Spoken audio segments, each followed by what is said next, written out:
रही बात कि यही वोट का डर है उसको कि कहीं मुसलमान एक तरफा चला जाए तो हम लोग सेकुलर का झोला उठाना पड़ जाएगा, इसलिए वो लोग बी टीम उसको घोषित कर रहा है, जबकि वो मरते मुजाहिद आदमी है और वो अपनी बातों को है ना लोगों के बीच में रखते हैं। तो जहेज नहीं है, वो डिमांड है। जहेज का मसला अलग है, जहेज लेना भी जायज है और जहेज अगर दे भी रहा है कोई जहेज बतौर खुशी तो जायज है। अगर वो डिमांड जैसे 4 लाख 5 लाख लेंगे, 4 व्हीलर लेंगे, ये लेंगे वो लेंगे, ये चीजें नहीं होनी चाहिए। इस्लाम में ये सब चीज मना है। आप इंस्टाग्राम हो या यूट्यूब हो या सोशल मीडिया के दीगर प्लेटफॉर्म कहीं भी झारखंडी बाबा के नाम से मशहूर यहाँ आज मिथिलांचल की पावन धरती पर पहली मर्तबा पधारे हैं। जाति धर्म देकर के इंसाफ किया जा रहा है।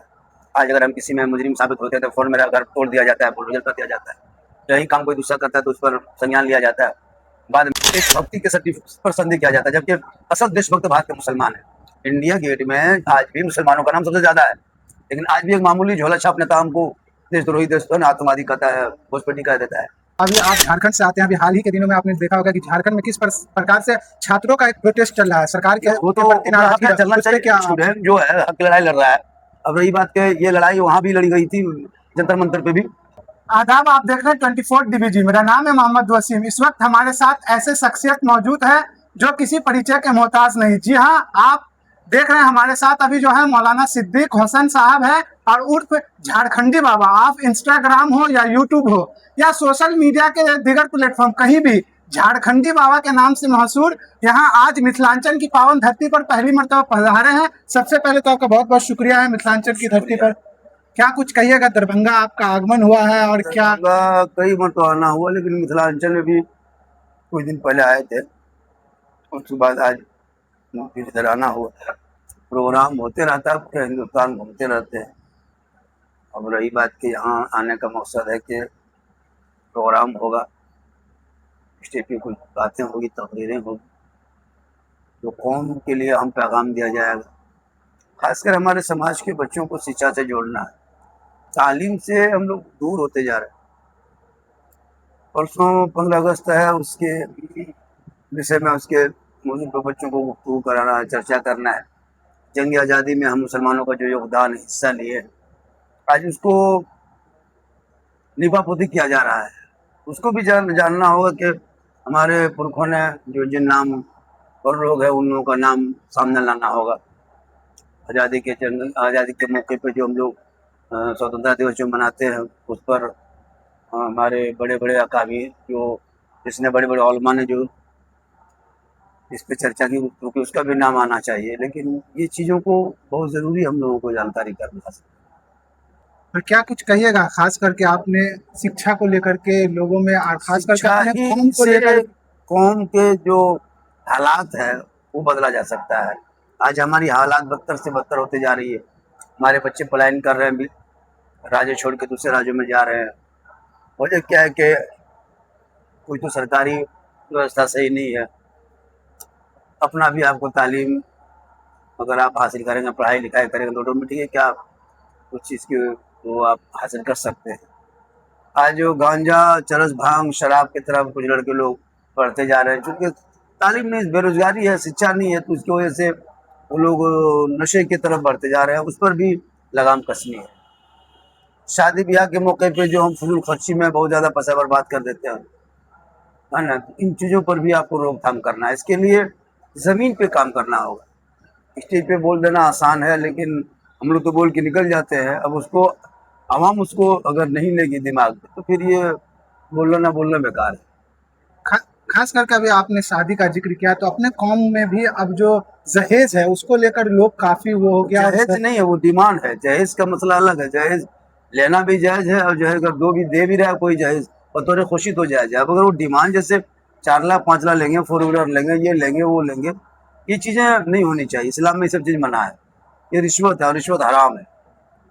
अच्छा सर, आप पे आते हैं, आप हिंदुस्तान के मशहूर लोगों में से आप हैं और ख़ास करके आप पूरे हिंदुस्तान को घूमते हैं और हिंदुस्तान में जो अपने कौम की बदहाली उसकी क्या स्थिति है और अपने कौम को लेकर तो हुकूमत की मार है, कोई तो हुकूमत की भी मार है। दूसरी बात है कि आज जाति धर्म देकर के इंसाफ किया जा रहा है। आज अगर हम किसी में मुजरिम साबित होते हैं तो फौरन मेरा घर तोड़ दिया जाता है, बुलडोजर कर दिया जाता है। यही काम कोई दूसरा करता है तो उस पर संज्ञान लिया जाता है। बाद में बहुत देर के बाद आज हमारे बड़े बड़े नेता जो थे हमारे देश में, उनको किसी न किसी बहाने से उसको साइड किया गया है। है ना, चाहे वो जेल की सलाखों के पीछे डाला गया है, मार दिया गया है। तो इस चीज़ से भी मुसलमान को देश में कुछ परेशानी हुई, लेकिन कोई दिक्कत नहीं है, ये देश सबों के लिए है और सभी लोग उठा रहे हैं। क्या लगता है आपके हिसाब से मुसलमानों को पिछड़ने का एक बड़ा कारण है कि राजनीतिक में हम लोग हिस्सा नहीं राजनीति में हम लेते? लोग हिस्सा नहीं ले पा रहे हैं और राजनीति में हम लोग घुसने नहीं चाह रहे हैं, और कोई अगर घुस भी रहा है तो उसको मतलब दोहरी नीति उसके साथ किया जा रहा है, मतलब उसके साथ भेदभाव किया जा रहा है। आज मान के चलिए कि राजनीति में सबों को जुड़ना चाहिए और राजनीतिक प्लेटफार्म से ही आप अपने आप को उनके बीच में आप साबित कर सकते हैं कि हम क्या है। आज देशभक्ति के सर्टिफिकेट पर संदेह किया जाता है, जबकि असल देशभक्त भारत के मुसलमान है। इंडिया गेट में आज भी मुसलमानों का नाम सबसे ज्यादा है, लेकिन आज भी एक मामूली झोला छाप नेता हमको देशद्रोही, देश आतंकवादी कहता है, घुसपैठी कह देता है। तो इन चीज़ों को दूर करने के लिए महज हम सिस्टम पे कब्जा करेंगे। हम सिस्टम से हट गए, जिस वजह से आज मेरी परेशानी। सिस्टम में जैसे थाना में हम हैं, रहना चाहिए, मेरा बेटा कोर्ट में रहना चाहिए, वकील मेरा बेटा बनना चाहिए, डॉक्टर बनना चाहिए, मास्टर बनना चाहिए, प्रोफेसर बनना चाहिए। तो आप सिस्टम में रहोगे तो आपकी बातें सुनी जाएगी। अभी आपने कहा मतलब कि राजनीति को लेकर के हम एक नाम लेंगे, अगर आप चाहते तो उसको स्किप कर जा सकते हैं। मतलब मुस्लिम का एक क़यादत लेके असदुद्दीन ओवैसी साहब निकले हैं और हिंदुस्तान के कोना कोना घूम रहे हैं, उनके बारे में आपका क्या देखिए, ख्याल वो है? तो पार्लियामेंट में आवाज़ उठा रहे हैं।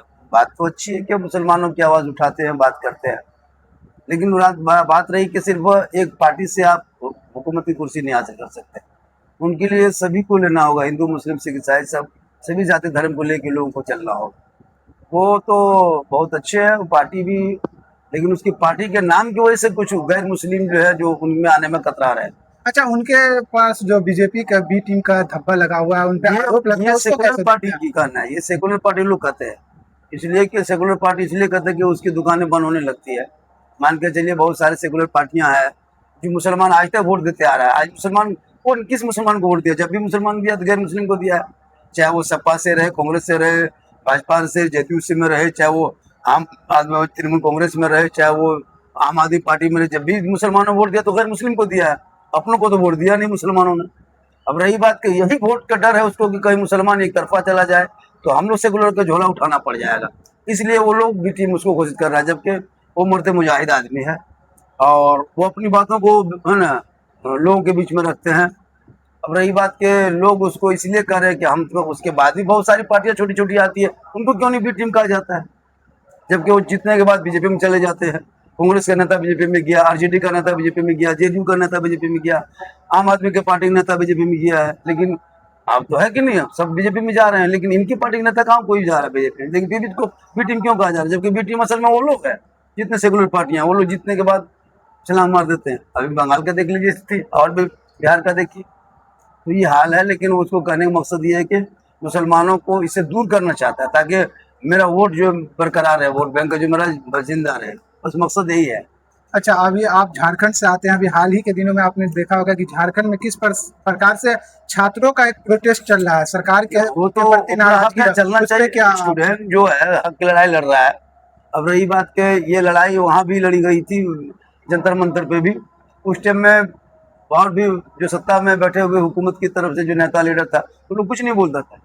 लेकिन आज वही झारखंड में जो कि वो गैर बीजेपी की सरकार है, आदिवासी जेएमएम की सरकार है, तो आज वो लोग कह रहे हैं कि है ना ये ऐसा है वैसा है। तो ये राजनीतिक से नहीं बल्कि स्टूडेंट का जो हक है उस नज़रिए से देखा जाए कि चाहे वो जंतर मंतर हो, चाहे वो झारखंड हो, चाहे बिहार हो, जब नौजवान स्टूडेंट उतरे मैदान पे अपने हक की लड़ाई, तो उसमें सब पार्टी को सहयोग करना चाहिए और उसके हक की लड़ाई लड़ना चाहिए। अच्छा, आखिरी सवाल सर, आप इतना आपको नाम मिला है, इतना पहचान है, तो झारखंडी बाबा भविष्य में राजनीतिक में आएंगे कोशिश करेंगे, मौका मिला तो आएंगे। और क्या कुछ कहिएगा बिहार वासियों, खास करके दरभंगा वासियों, क्या संदेश रहेगा हमारे चैनल के माध्यम? यही है कि इस संदेश यही चैनल के माध्यम से कि आप शिक्षा से ज़्यादा जुड़े, नशाखोरी से दूर बच्चों को रखें और शादी ब्याह के फिजूल खर्ची से दूर रहें, और यहाँ वहाँ जिस तरह के जहाँ पे ख़तरा हो उस जगह से आप बचें। अपने बच्चों को सही तालीम दें, दीन सिखाएं, और बच्चियों को, बेटियों को खासकर दीनी तालीम दें, फातिमा की ज़िंदगी बताएं। आज हमारी बेटियां भी मुर्तद बनते जा रही, वजह ये कि हम कॉलेज स्कूल के नाम पे गैरों से दोस्ती रखना, ये सब चीज़ों से आपको बच्चों को भी आपको सिखाना होगा, दीनी तालीम देना होगा, ताकि वो अपने ईमान और इज्जत भी बचा सके।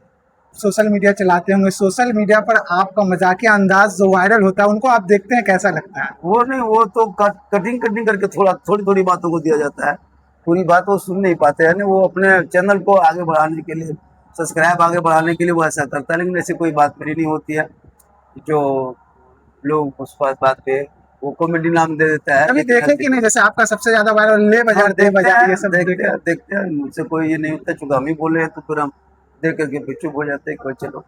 तो हमारे साथ अभी झारखंडी बाबा थे, आप लोग देख रहे हैं, और आप लोग इनके बारे में क्या सोचते हैं अपनी राय कमेंट बॉक्स में जरूर दें। तब तक के लिए शुक्रिया, जय हिंद जय बिहार, बहुत बहुत शुक्रिया आपका।